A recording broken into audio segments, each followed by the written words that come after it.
जेव्हा पण कधी स्वयंपाक बनवायचा कंटाळा येतो ना, तेव्हा तुम्ही असा हा सोयाबीन पुलाव जो आहे नक्की ट्राय करून पहा. एकदम सोप्या पद्धतीने तुम्हाला दाखवत आहे. तर या ठिकाणी मी काय केलं, 1 वाटी सोयाबीन घेतलेलं आहे.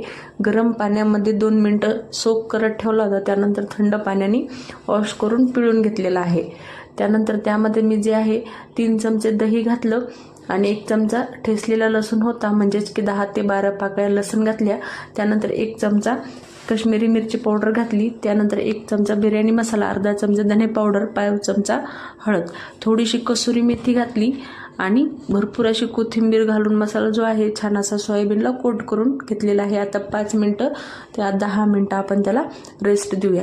या ठिकाणी मी काही काजूच्या पाकळ्या करून घेतलेल्या होत्या. 10 ते 12 काजू घेतले, त्याचे छान अशा पाकळ्या करून घेतलेल्या. त्या कढईमध्ये तेल ठेवलं, तापलं तेलामध्ये जे आहेत छान असे सोनेरी रंग येईपर्यंत तळून घेतले. त्यानंतर 2 ते 3 चमचे जे आहेत मनुके घेतलेले होते, ते सुद्धा तेलामध्ये छान प्रकारे तळून घेतले. त्याच तेलामध्ये 1 चमचा जिरे घातले, काही खडे मसाले घातले, तमालपत्र, स्टारफूल, दालचिनी, मोठी विलायची, मिरे, लवंग, या पद्धतीने मसाले सुद्धा छान रोस्ट झाले की मीडियम साईजचे 2 कांदे होते, ते उभे कट करून घेतलेले होते, ते सुद्धा छान तळून घेतले. आणि त्यानंतर जो आपण सोयाबीनमध्ये कोट केलेला मसाला होता तो घातला आणि 2 ते 3 मिनटं छान असं त्याला फ्राय करून घेतलेला आहे तेलामध्ये, म्हणजे मसाल्याचा जो फ्लेवर आहे छान निघून येईल. त्यानंतर मीडियम साईजचा 1 बटाटा होता, तो सुद्धा छोटे छोटे तुकडे करून घेतले त्याचे, ते सुद्धा मिक्स करून छान 2 ते 3 मिनटं ते सुद्धा फ्राय करून घेतलं.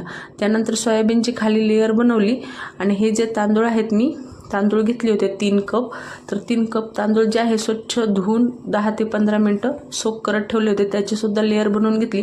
त्यानंतर त्याच्यावर मीठ घालून घेतलेलं, कारण आपण पहिले पण सोयाबीनमध्ये थोडं मीठ घातलं होतं, तर यावर थोडंसं कमी घातलं. त्यानंतर तांदळाची लेअर केली, मीठ घातलं, केसरचं दूध घातलं गार्निशिंगसाठी आणि केसर येलो फूड कलर घातलं. त्यानंतर जे आपण काजू आणि मनुके तळलेले होते ते घातले. त्यानंतर पाणी घातलं, साईडने पाणी सोडलेलं आहे. तर 3 कप तांदूळाला जे आहे मी 4.5 कप पाणी वापरलेलं आहे. आता झाकण देऊन जे आहे ते छान असं लो टू मिडियम फ्लेमवर 10 ते 15 मिनटं शिजून घ्यायचं आहे. आणि 10 ते 15 मिनटं झाल्यावर तुम्ही पाहू शकता छान एक एक दाणा मोजून घेता येईल इतका असा पुलाव तयार झालेला आहे. रेसिपी आवडली असेल तर लाईक, शेअर, सबस्क्राईब